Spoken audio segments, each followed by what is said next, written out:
welcome, Hey. sir. Yeah, can we get an introduction, please? You're the worst at introductions. Yeah, so He'll just talk. I don't even know. 25 minutes. I didn't get a bio, but this is Josh Cox. Josh Cox, and from the outside looking in, we've never had really long conversations, but I know you're an entrepreneur. You are, and then you're really big in the foster and adoption community here in town. Yeah, absolutely. Yep, and involved in some nonprofits. And yourself, you and your wife have adopted several children. Your big van in the car line. Yeah, It's great. The 12-passenger van is probably what you toured with, similar to what you toured with. We were 15 passenger. but listen, that's what mine is. It's 15. Oh, okay. Yeah, it's a 15 passenger. Now I take some seats out so we can fit, different things in there, but I've had to recently put them back in. So Yeah. Did y'all do that? Did y'all take the back bench out? we did, and that's put a where mattress? the mattress was in. nice. Yes. So there you go. So we actually had your, I think it's your uncle on, Paul. Okay. Yeah. The Sonic guy. Yeah, the Sonic guy. Yeah. No, Paul's great for sure. Yeah. So tell us about that. So you were part of, I guess one of your parents is related to him somehow, right? Yeah. My mom is his, like their siblings. Okay. Yeah. Gotcha. And so you growing up just knew you were part of Sonic growing up too. Yes. Oh yeah, for sure. I was eating hot dogs and hamburgers from the time I was born, for sure. Yeah. And did you got involved in the operation, right? Yeah. So that was kind of later on. I kind of went to school, kind of wanted to do my own thing because the thought process was like, well, I could always go to the family business if I fail. So whatever. And so let me try to do something else. And so I graduated in supply chain management and, got a job at a college.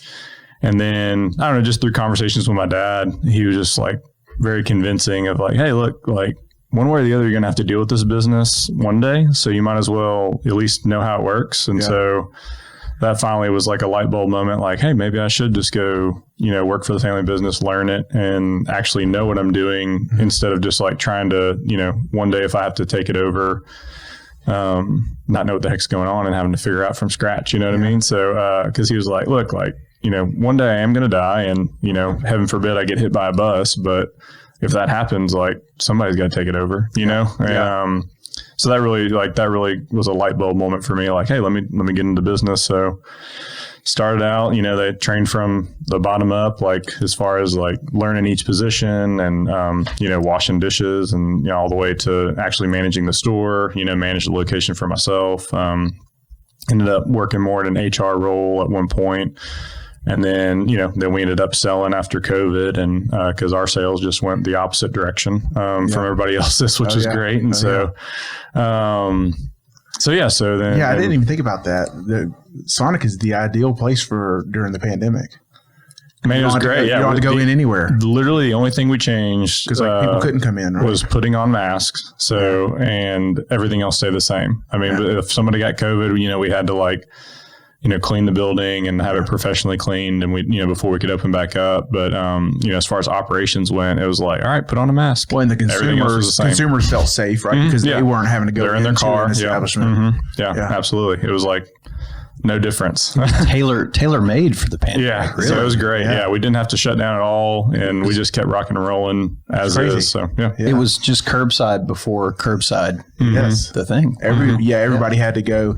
I remember one time we just did so much takeout during COVID and there was we would go, one of the things on our rotations was Texas Roadhouse. And it looked like you were showing up to like a government checkpoint, dude. They had cones.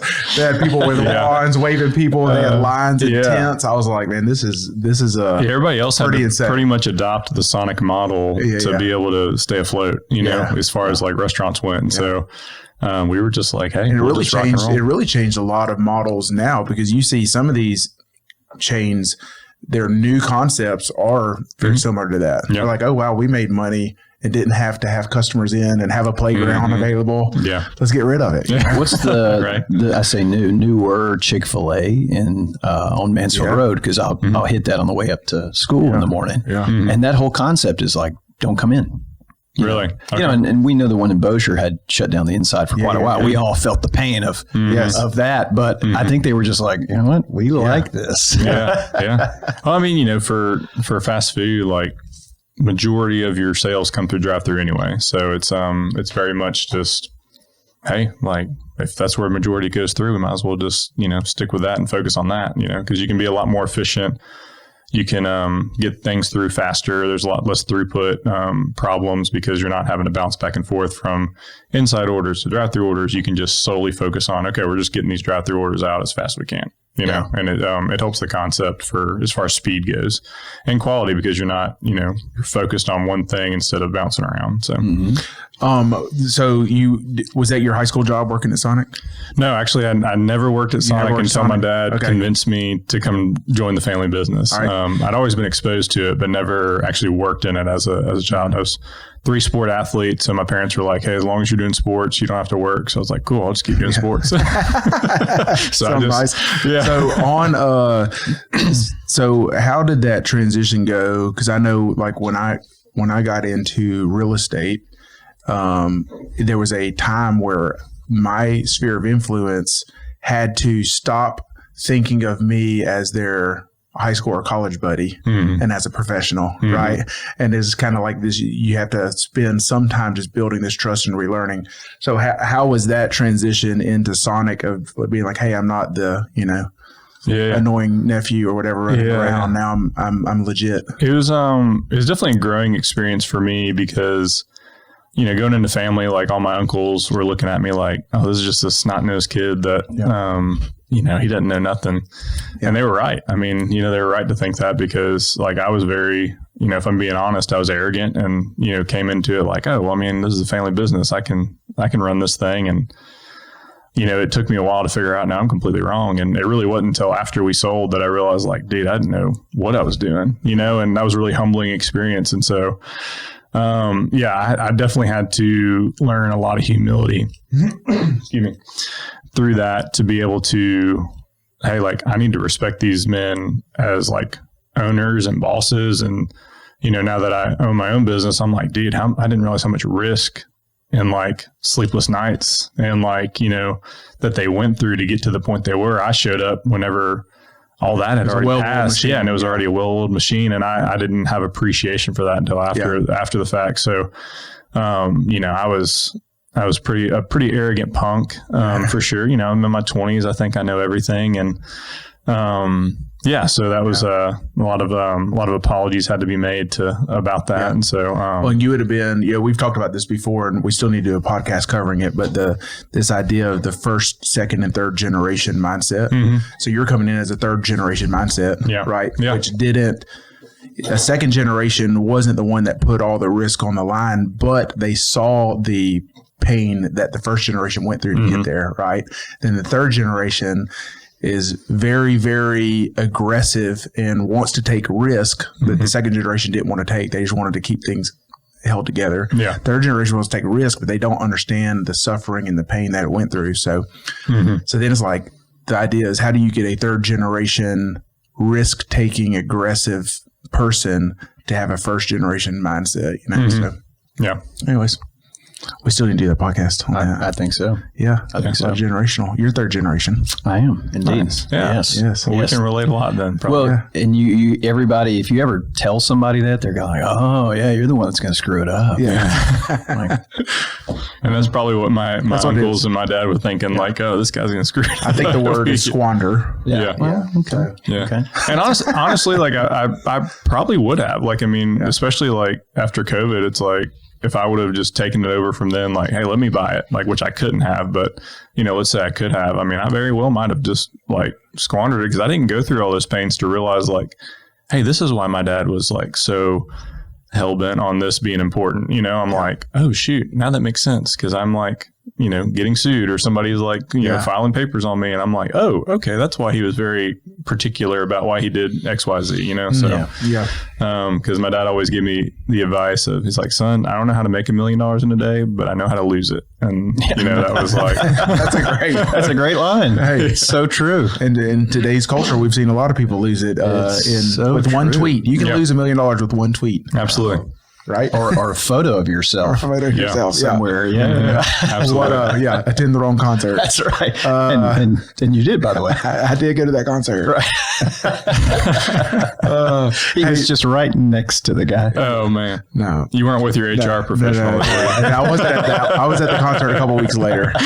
So amazing. So when the decision was made to sell Sonic, was there a time where you're like, I don't even know what I'm doing next? Like, 100%. I was. So what's that thought process? Because now you had the PJ's Coffee franchise. Yes. So what was kind of the thought process between, you pulling the trigger on that and selling Sonic? Yeah. So, I mean, going into it was like, hey, I want to figure out all aspects of the business so that I could be able to run it one day. That was the ultimate goal. And so that was kind of my mindset. Like, hey, like, what do I need to learn? How do I figure this out? And then, we were deciding to sell. So I'm like, shoot, what are we going to do? And so I was like, well, maybe I can just stay on for a little while until I figure something out. And so, when we were going to get bought by a private equity firm, and so that was going to be an option, I think, because they were like, hey, we don't know how to run this, so we need somebody that knows what they're doing. And I had that, expertise, and I could stay on and do that.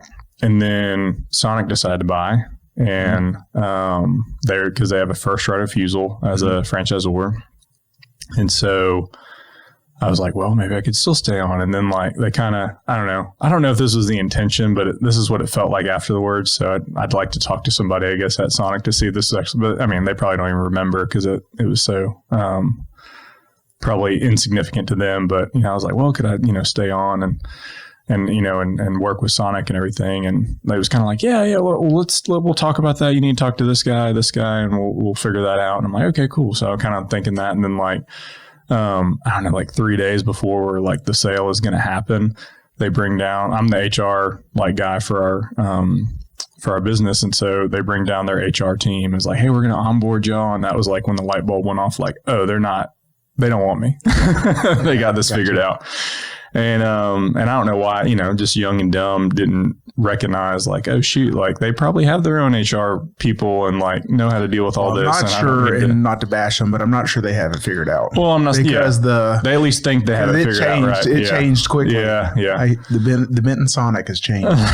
You never know if it's open or not.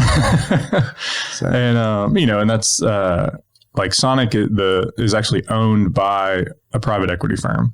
And so that changes a lot of things too, because private equity firms are, and it's a different kind of private equity firm where they own just different concepts. And so it's not the typical where they, have all the different investments that they're doing and, with real estate or whatever, or buying different businesses and whatever it may be. They're like solely focused on like food franchises. And so, that changes things. They're worried about margins more. They don't quite understand like, hey, you have to run a certain percent labor so that you can have a good experience so that people keep coming back, not just, hey, let's see how low the labor we can get. And know, and maybe people will keep coming back, but So how did you end up with the PJs? Like what stuck out to you? I mean, because, when you get into franchises, I'm part of a franchise. I mean, it's almost like a marriage, right? Yeah. It's like, hey, we're in this together. Yeah, we're locked in. Yeah, we're locked in. So what was special about PJs or even coffee or even getting back into the food and beverage industry? Yeah. So, I mean, it's what I know. So, with business, a lot of times it might not be the best concept to make the most money, right? But for me, it's the best concept to make the most money because it's what I know. And so I can spend 10 years trying to learn a different trade, or I can go ahead and take my 10 years of experience I have and put it into something I already know and just tweak it, pivot into something different. And so I'm not having to relearn a whole concept of business that I've never experienced before. And so, but it didn't get that, I was still afraid because I was riding on my, family's coattails. And so I was kind of like, okay, now I got to do it myself. That's a little scary. So I actually got a different job working HR, and man, it's so funny. This is embarrassing, but I did get fired from that. And that was a big eye opener of like, hey, I need to just do my own thing.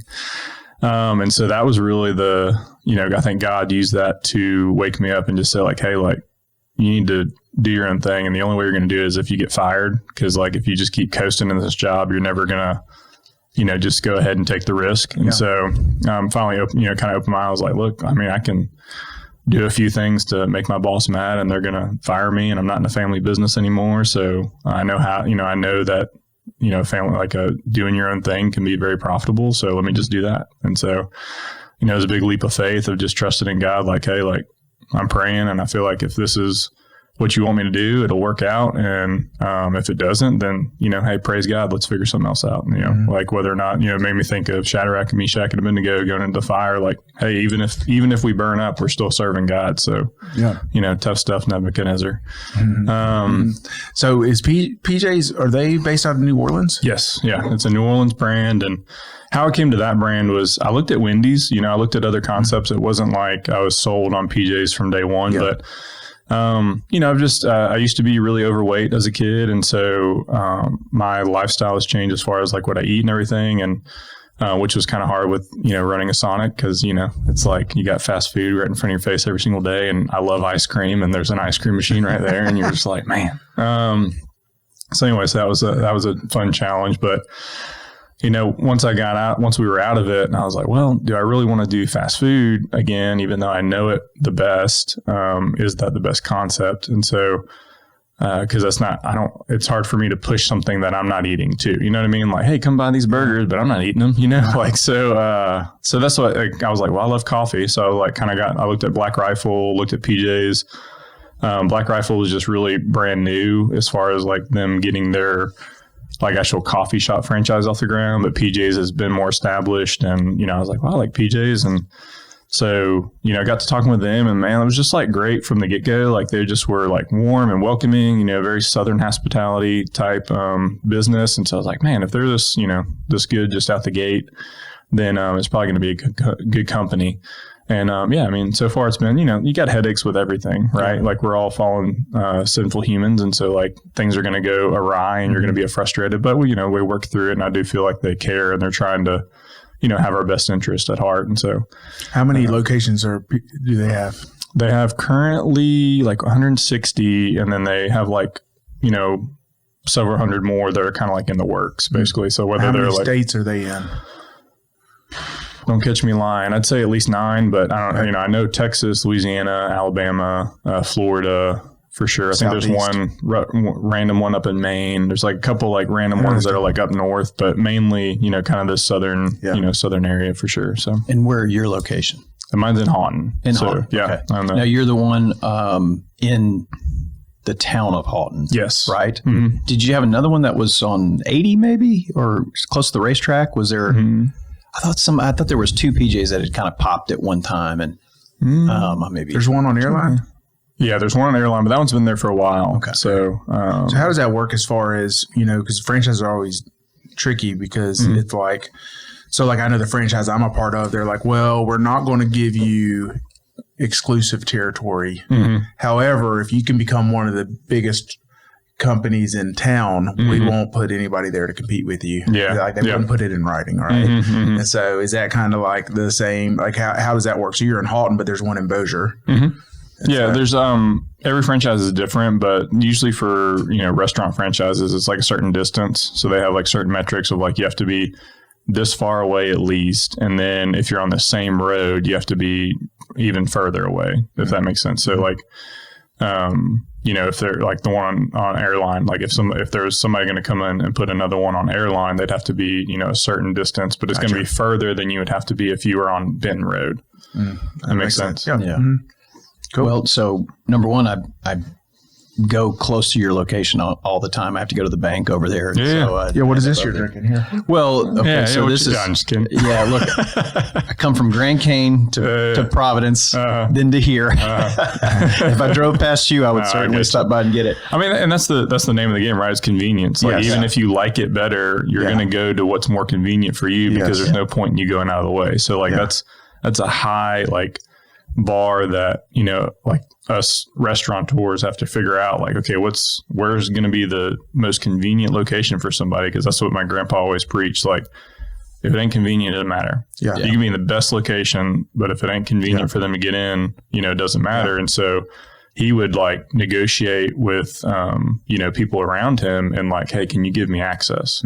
And so he paid for like a road to get put in on this other guy's property for one of our Sonics, just so it gave him better access. And like, he just had that mindset of like, I need better access. So how can I get it? And so he was a good negotiator to go and talk with other people. And I would imagine, your customer base is probably, they're part of a morning routine or afternoon routine. Yeah. And so 90% of your business every day is the same people. And then, that gets back into, paying your employees well, because there's consistency. I mean, you see somebody every single morning, you get to know their orders, you get to see the face and know the person, and then, you just don't want constant turnover, right? Yeah.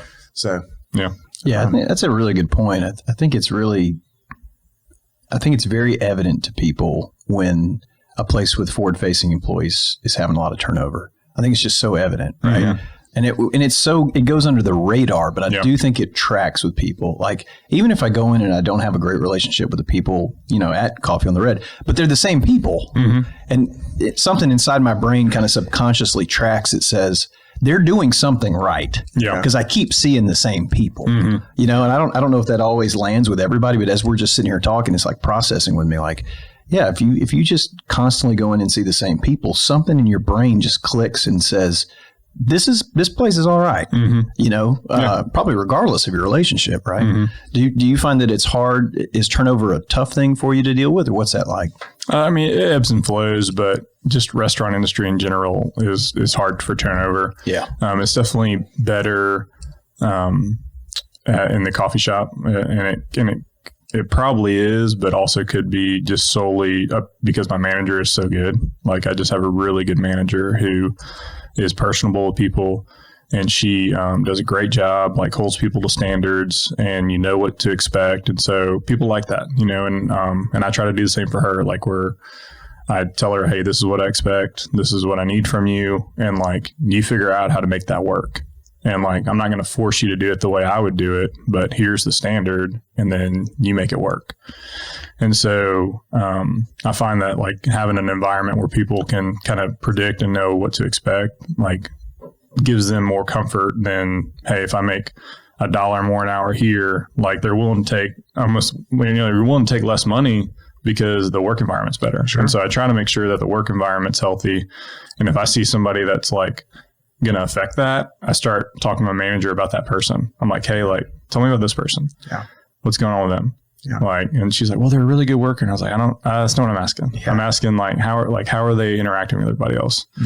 And if I see that they're going to be a problem, I kind of put that on her radar. And then like my wife makes a joke. She's like, if I know your name, you probably don't need to work there. It's kind of like her thing.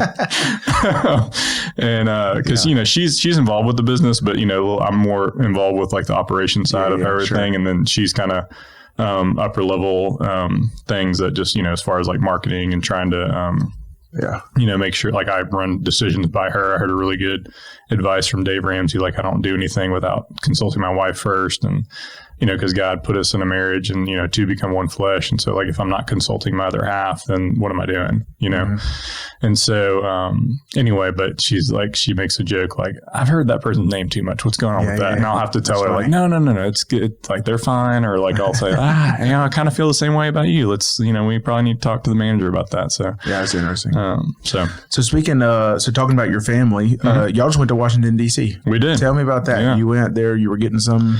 Yeah, we got, there's a coalition called Angels of Adoption. And so it's like all the different politicians are a part of this coalition to like help children get adopted in our state. And so they're trying to pass policies, and not in our state, but our country. Yeah.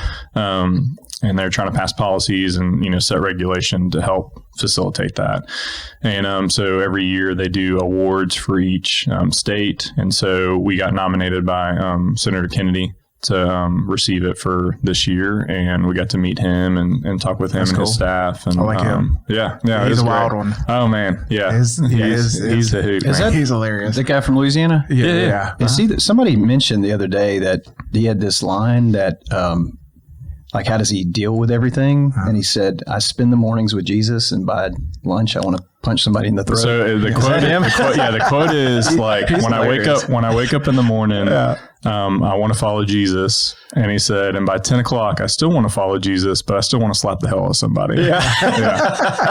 And I was asking his staff, I was like, so does he come up with, do y'all write that for him? Or does he come up with that? And they're like, no, that's all him. He comes up with all of it. So you can go to YouTube and just watch his stuff on the floor. Oh my gosh, it's hilarious. But man, it was great to meet him. Like, he was so genuine, so, endearing, and just really appreciative of us. And that was great to see. And what I really appreciated was like his staff was just like, man, we walked in that door, like those 3 young men, they like got up, like came and greeted us at the door. We're just excited to see us. And that just meant a lot to me. And it gave me a lot of comfort, like seeing that, like, man, like he's like, that's definitely from his leadership. I doubt he just got, 3 random guys that are just that, they're great young men, but he had to like interview them and get them in his staff and hold that standard of like, hey, this is how we treat people. And so that was really encouraging to see. And, from one of our, world leaders is like got a really good team behind them. So, yeah.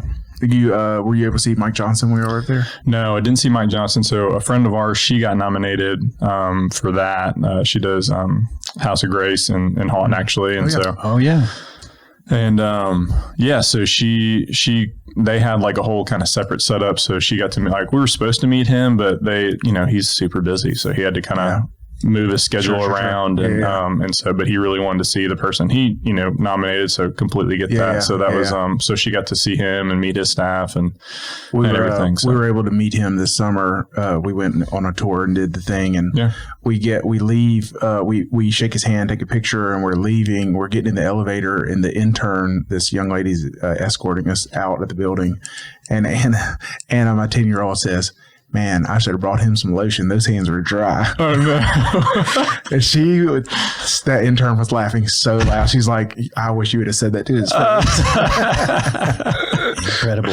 So, funny. No, I'm a little slow, so forgive me, but I'm putting pieces together. So your wife's name is? Claire. Mm-hmm. Yes. And blonde lady? Yes. Blonde. Yes. Yeah. Okay, so she works with Tony at Unite. Tony Streetman. Yeah. Yes. Yeah. Right. And so Ivy's has the Heart and Hardware Barbecue. Yeah. And for several years now, of course, Tony is, the Unite is one of the beneficiaries of the barbecue. And then also House of Grace, which is Amy Barton, is a beneficiary of the barbecue. So your family has participated in our barbecue, which has been amazing. And so thank you. And and it is this Saturday. Obviously, this will air after that, but next year. We're starting one at the other store, so it's a little different. But we'll be back next year at the Heart and Harbor Barbecue. But yeah, it's all like all these pieces come together as you're talking. I'm just like, oh yeah, Amy, and it's it's very cool. So lead me to this, because you do have. What's the makeup of your family? You have biological kids and adopted kids. Yes. So there's like 6 of them or something. We have 11 kids total right now. Okay. What? Will you say that again? we have 11 children in our home currently right now. Josh has gray hair. Josh Johnson has gray hair from having one child. We have 12 children combined. Combined, we have 12 children. It's incredible. Yeah. And so 6 of those are adopted. So 6 of my daughters have been adopted. 2 of my daughters are biological. And then we have 3 children that we're fostering currently. Yeah. There you go. Wow. Yeah. Holy cow. That's awesome. It is really, And, so let me ask you this. You mentioned earlier before we started recording, you and your wife met at college. Yeah. So how did that kind of evolve? Is like, hey, we want to have a really big family, and we want to be involved in adoption and all that. You've already referenced several things that have to do with your faith. So I'm sure that probably plays a big part into it. 100%. So, so how those conversations look, and when you say no, that was the thing when when we were part of the foster system before, we adopted, I was like, hey, the phone call, I'll tell my wife, I was like, the phone call needs to go to you, because I won't say yes to everyone. Right. And so you got to have that phone call. I'm not going to be able to say no. I know. So, I'm kind of that way too. Like my wife gets the phone call, because I'm like, I hear it. I'm just like, bring them on. Come on. And she's kind of that way too, but she's definitely, like I'm more the emotional one, and like she's very, more analytical, can like think through it, like, okay, well, what's the, how old are they? Like, what happened? What's the, because it changes dynamics, right? Yeah, I mean, there's a lot that goes into like it. We have 8 girls. So like having a boy for us is really not an option, you know? And so she takes that into consideration, but like, the people that call you are kind of like, hey, this, this is what happened to them. And then, they're like, we can't find anywhere. They're going to sleep at the state building. I'm like, just bring them, Cause I know we got some calls too, because at the time we still had, some of our kids were younger, and some of them come with very severe medical issues, right? Yeah. And I'm just like, we just can't. Yeah. As much as I hate to say no, we can't be at the hospital 3 days a week for treatment. You just can't do it, right? Yeah. And so that's kind of how we are. Like we haven't been able to take like those medically fragile. That's been one that we have to say no to, just because we know we can't give them the care that they need. Correct. Like we're God has built us for quantity, and so, but like we have friends that have medically fragile, and man, I mean, it's so amazing to see just how they care for them and how they love them. And it's beautiful. Yeah. And maybe, go ahead. You go ahead. I was just going to say how we got there was, so in college, my wife comes into college, she's a freshman, I'm a sophomore. I'm living in debauchery, just like in a fraternity, and she's following Jesus, and we meet, and, I'm just attracted to her. I'm like, whoa, it's like,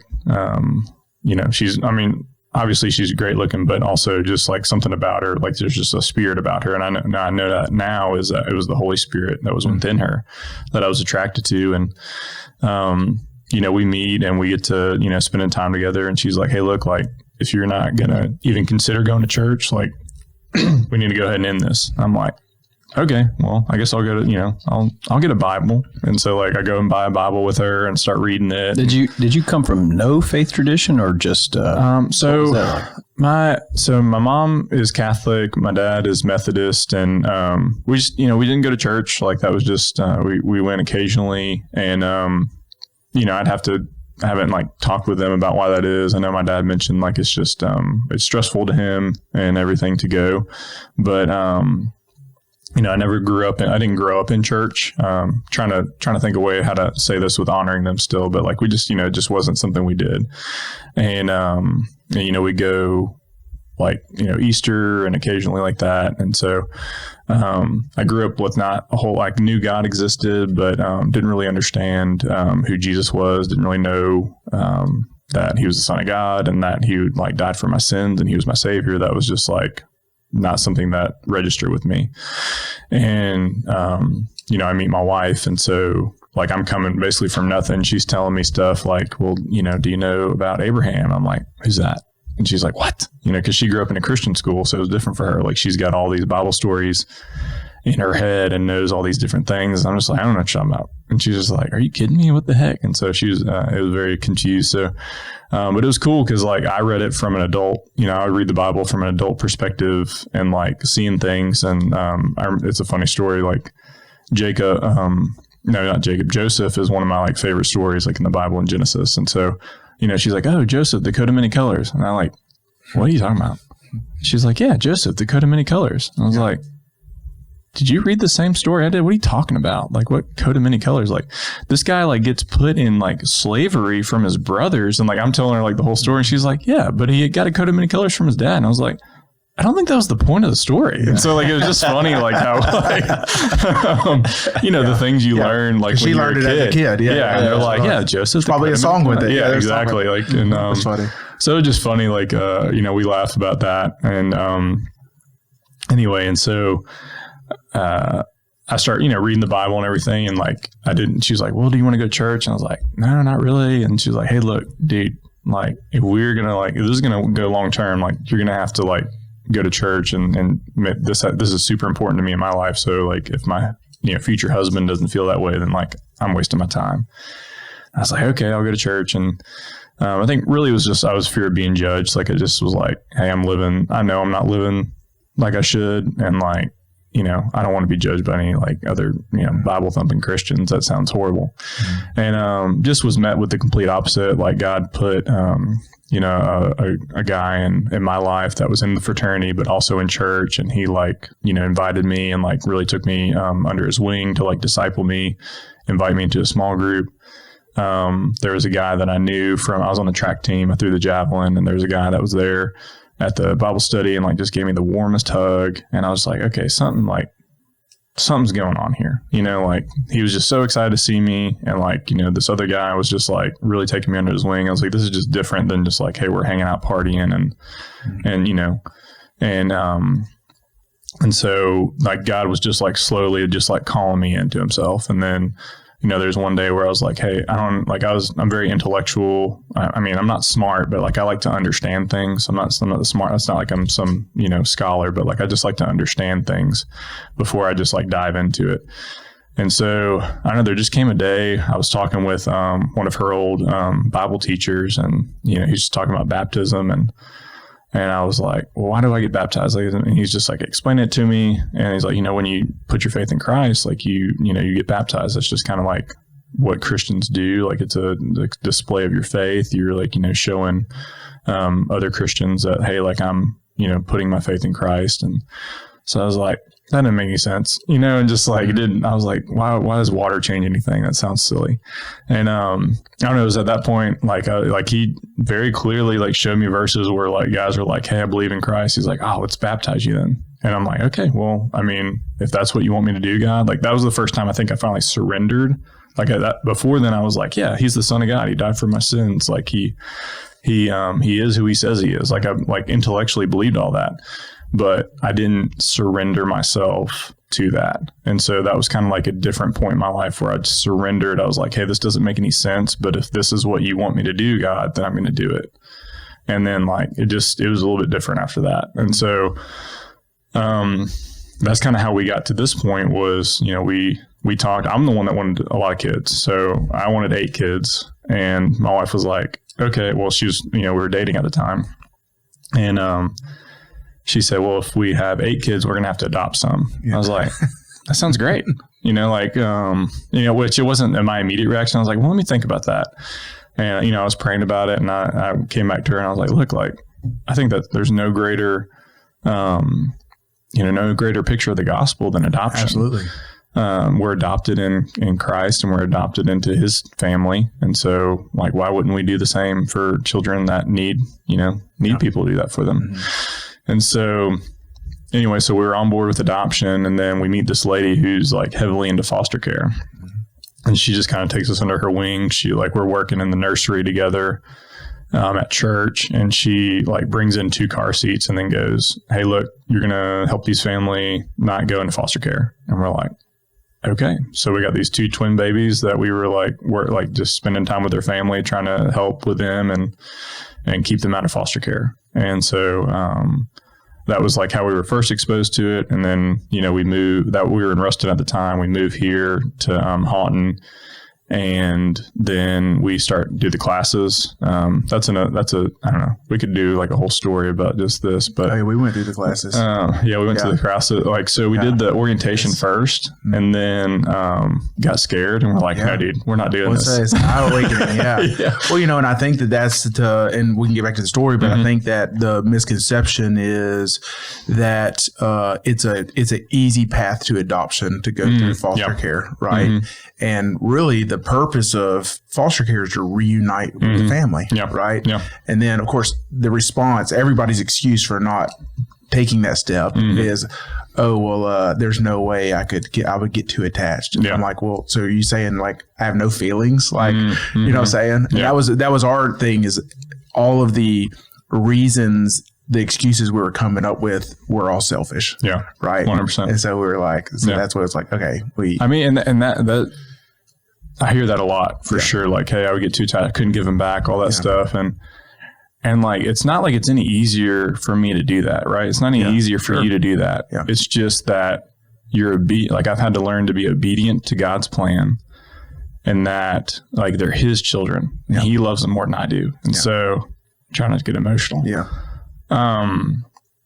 And so if he wants to put him in my home for a time and then take him out, that's his decision. And he knows that. And so, but that's something he revealed to me early on that I'm very grateful for, because, you know, it led us to not go in it with fear, but to go in it with confidence that God's going to take care of these kids. And even if we don't understand why he's putting them back in this horrible home, or putting them or taking them out of our home when we love them so well, then we know, we trust that he's got a bigger plan, bigger purpose, and that's more important than what we want. You know? So the ones that have officially been adopted, your daughters, did they all come through foster care? Yes. Okay. And how many, if you had to guess, do you even have a number? Like, do y'all have a tally of how many have come through your house? I've lost track. I lost track after 50, but I would say we're probably encroaching on 100 for sure. Of kids that some might have been there for a weekend. Yeah. Some might have been there for months. Yeah.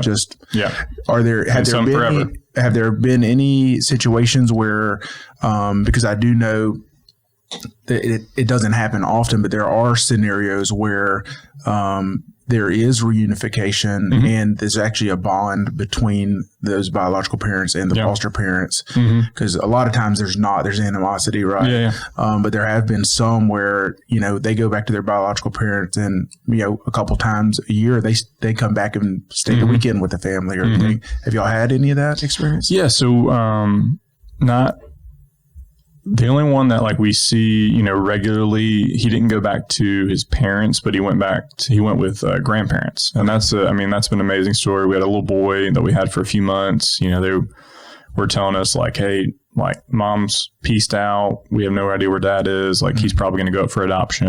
And we got really excited. We shouldn't have, but we did, you know. And, you know, we just fell in love with him. And then, like, they ended up, you know, moving him to a grandma, and we're like, what the heck? Why would y'all tell us, like, you know, he's going to be adopted, and then now you're moving, like, but there's been a grandma this whole time, like, and so just so confusing. So a lot of roller coaster moments there, and we just kept kind of tabs on him, you know, and, like, tried to reach out to that grandma and just, like, hey, like, you know, we love your grandson, like, we'd love to, like, you know, still be a part of your life, and if you'd be willing, and she kind of shut us out immediately. Well, fast forward, that ended up being a bad situation, and he goes to these other grandparents who I don't know why he didn't go to the first time, you know, other than God wanted us to be in their lives. And, you know, these parents are just wonderful, and these grandparents are just wonderful. They love him well, and we've just been able to keep in contact with them, and you know, we go to his baseball games and things like that, and get to cheer him on. So that's been really wonderful. That's cool. My wife has I do too, but my wife more so has a great relationship with one of our daughter's birth moms, and you know, even though we've adopted her, like, she's, like, very on board with us adopting her. She's got other children. You know, we keep her children from time to time. And so it's great for my daughter to get to see, like, you know, some of her biological sisters, and, like, get to have contact with them. So, that's a really cool story. And then as far as the rest of them, we don't have much contact with their family. Yeah. And then we don't have any that we've, like, reunified that we kind of keep up with. There is one reunification case, but our friends, they came back into care, and they ended up going to our friends that we know, and they keep in contact, which is really great and really beautiful. But and going back to, and I interrupted your story, but going back to that introductory class, you know, I remember us going, and for some reason we did it on, it's like, you know, 6 Saturdays in a row, and it was during football season. I don't know why we decided to do that, but we did. And you know, there's different makeups, right? And so it's like, you do see the grandparents in the room, or family members. They're like, hey, we're doing this because we have a family member, a grandkid, or a niece or nephew that was taken, and that's why we're doing this. And then you have some parents that couldn't have kids, they want to adopt, and of course they're pretty heavy at the front end of being like, hey, this is not your route to adoption. Like, 100%. That's not your thing. You're kind of talking them out of it, really. Then you know, I hate to even use this word. I don't even know why I would say this, so I'm sorry if this is offensive, but I would say they're kind of like career foster parents that kind of like, hey, I have a house. I know I can have 6 foster kids and that will be my livelihood in a sense. Not saying they don't care about the kids. They're doing it for the money, but they really kind of, that becomes a job for them, right? Do you know what I'm saying? No, I'm sure. I think that's a very small percentage that people like to say all of them are. Oh, gotcha. Yeah. But yeah, I mean, I'm not saying that there isn't those people out there for sure. So that was kind of my analysis of it when I was going through it. But and I'm trying to think back, like, was my head just like in the sand when I was like growing up in this community, or, because I was heavily involved in church, and then even through college, and then even through my 20s and most of my 30s. But there seems to be a lot more effort and education and a lot more in our community getting involved in the foster and adoption community here. Do you feel that way? Yeah, 100%. Yeah. No, I think that's definitely, I mean, it's been a big push from Judge Matlock. Like, that's been his big thing of like trying to like educate, like as far as like TBRI goes, and like making people aware and getting in the schools so that they're aware of like, hey, these kids go through trauma, and like we, respond differently to them than we would a child that doesn't go through trauma. Because it's not always a tantrum. Sometimes it's a trauma response, and you handle those things differently. And, and there's big efforts from like Kelly Todd, who's running VYJ, and just like trying to get, people aware of what's going on with these kids, and like how we can help them, how we can support the families, how, ultimately like keep them from getting in foster care, and be able to advocate for them in that way. Yeah. It's crazy to think whenever you kind of get in, when you become a foster parent or have somebody closely that's fostering or adopting, you see there's so many, like I was shocked, the Wendy's Foundation or organization, right? Like I didn't know that even existed, right? I guess Dave Thomas was either adopted or something, or I don't know the story. If his daughter was or if he was, but it was one of those. Yeah, so I want to say it's his daughter because he named Wendy's after his daughter. And so they have like an actual person for each region, like that their job is to help educate and engage the community in fostering. And I remember one time going into I think it was the Jockey outlet store at Terrell, Texas. I had to go get me some undies, and it's a long drive for underwear. Well, we were passing through, but anyways, I was checking out, and at the register, they're like, "Hey, would you like to give money to this our nonprofit?" And I said, "What do y'all do?" And they're like, "Well, we give backpacks and school supplies for foster kids." Right. And I was like, I had never even known that. Right. And I'm like, well, yeah, absolutely. You know? And then of course, my son, who is big into baseball, so we love the Savannah Bananas, and of course they're big in the Banana Fosters, which is like the best name, right? I know, it's awesome. And but just to see what they do to bring recognition, so it's kind of I just don't know if it like. I just wasn't aware because I wasn't part of it back then, but it just seems like it's a lot more initiative towards that. Yeah, which is great because there's a huge need. Where's like just in our region, and these numbers aren't exact. Sure. My wife would know these numbers a lot better, but it's 450 to 500 kids in foster care in our region. There's like 105 homes. Well, half of those homes haven't accepted a placement within 6 months to a year. So really there's like 50 homes, and my wife and I are one of those 50 homes, and we have 11 kids. So that just gives you any picture of just like the need, of where like there's, a need for foster parents. Yeah. And so especially the immediate, right? That's always been the big thing. Even talking to the people in that, it's like, hey, on a Friday at 3:00, a parent doesn't show up, and we find out that, they've abandoned their kids. Like we have 2 hours to find somewhere for this kid to go, get them clothes, get them stuff for the weekend. Right. Yeah. And that's always just kind of the immediate thing. So you're part of Unite. You're involved with Unite. Yes. And we've talked about having Tony on here too. Yeah. So tell me a little bit about Unite. What y'all do? Yeah. So, it's a lot, but mainly we exist to meet the needs of the foster parents and foster children within our, immediate region. And so we're statewide. And so we're trying to just meet any need that a foster parent may have or a foster child may have, like, anything from getting Christmas presents. There's a lot of Christmas toy drives for foster kids, but specifically the ones we focus on are with, the placements that happen, in that short time frame in December, and you need Christmas presents for them. Well, all these different organizations have already had their list, bought them, and they're already done. Like the angel tree. Yeah, all that's already all that's been done. So it's really so those kids that come in those 15 to 20 days before Christmas, might miss out. So Unite, we step in, get those kids some presents. And so we have a toy drive where we're building a bunch of toys, and then we try to, have that all ready to go. Even if it's Christmas Eve and we find out there's a kid, we're trying to figure out how we can get that kid some toys, for Christmas. And, my wife is heavily involved in the Welcome Home program, which is we have 105 children. It might be more now, it might be less, but 105 children that are freed for adoption in our state. And so what that means is that they're in foster care and their parents' parental rights have been terminated on. So they're legal orphans, and they're and they want to have a family. They want to be adopted. There's more kids that are legal orphans, but they don't want to be adopted. But these kids, there's 105 that want a family. And so what my wife does is tries to find families for those kids.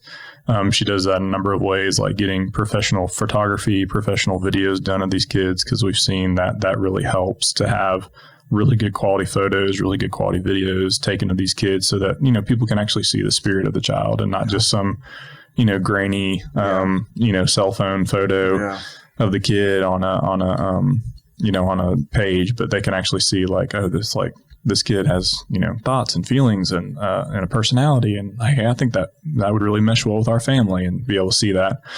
And vice versa. We're actually in parents that are interested in adoption. She's actually interviewing them as well and showing them to the kids and saying hey, would you want to live with this family? So kind of putting the, the ball in the kids' family and the ball in the kids' court, and be able to reach out to that family and say hey, this child actually wants to be a part of your family. Would you consider that, since you're open to adoption? And then so that's really cool thing that she started. Is that recently. the Louisiana Heart Gallery, or is that something separate? It's separate. It kind of stems from that.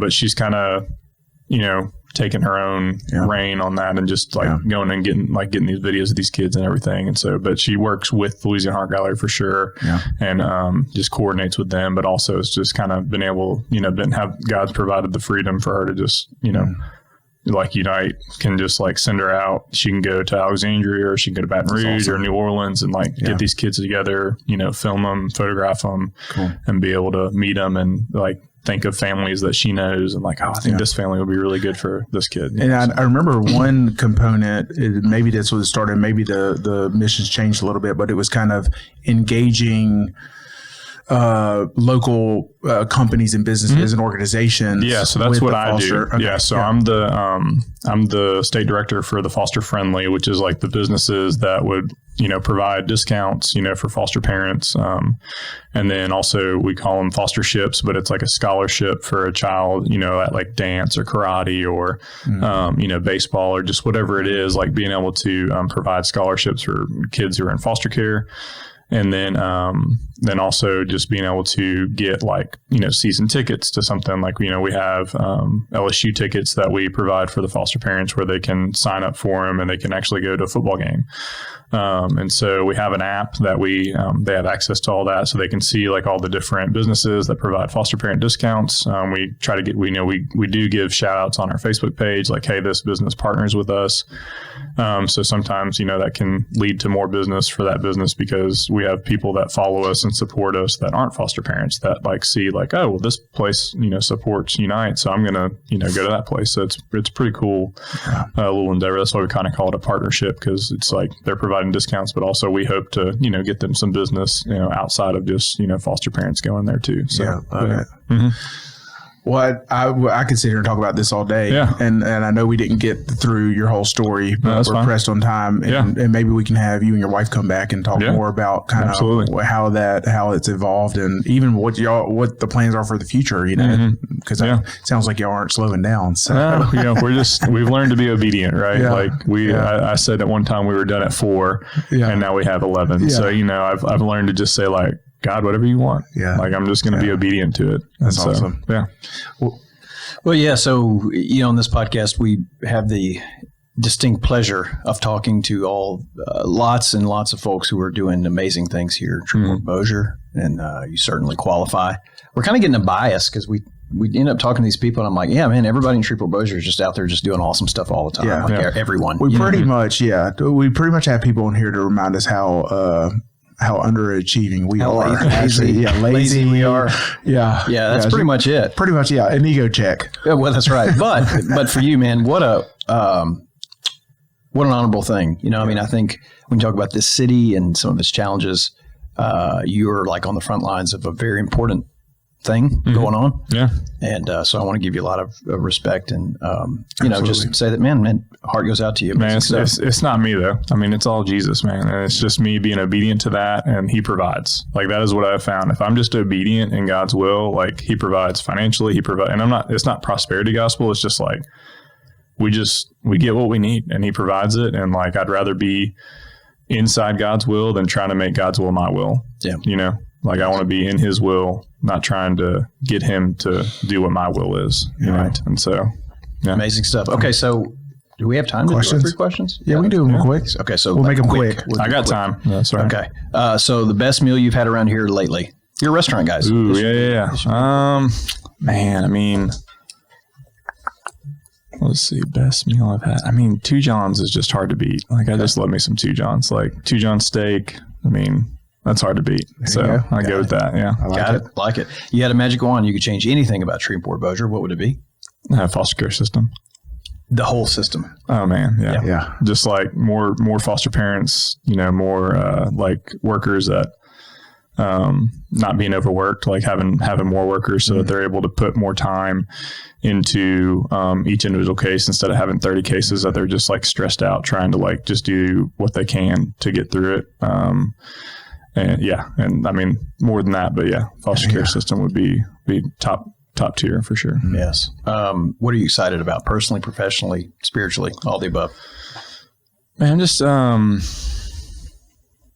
marriage has been just feeling really like it's on a good trajectory. And so like, I'm just excited to see how we grow deeper and closer together, and just like that being a really good thing. Like, I was listening to a pastor recently who was just talking about like, man, if he's got a pretty good sized church, and he's like, I'd take my marriage in a small church any day. He's like, but I would not trade, my marriage for a bigger church any day. And so like, I just was like, got me thinking about, hey, like, I really want to focus on, making sure my marriage is well. Like, we have a lot of kids, but like, if our marriage isn't good, then like, I mean, like it harms them more than it does good. So, I'm excited about that. I'm looking forward to just seeing how, just how we grow together, and like it just be a deeper and greater relationship through the years. So that's awesome. Amazing. What a good partnership too, man. I mean, I think that the uniting of the two of you has led to amazing things, right? 100%.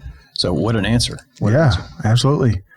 Oh yeah, we got to do our sponsors, which are all of our companies. So, Priority Roofing, locally owned, family ran business specializing in residential and commercial roofing.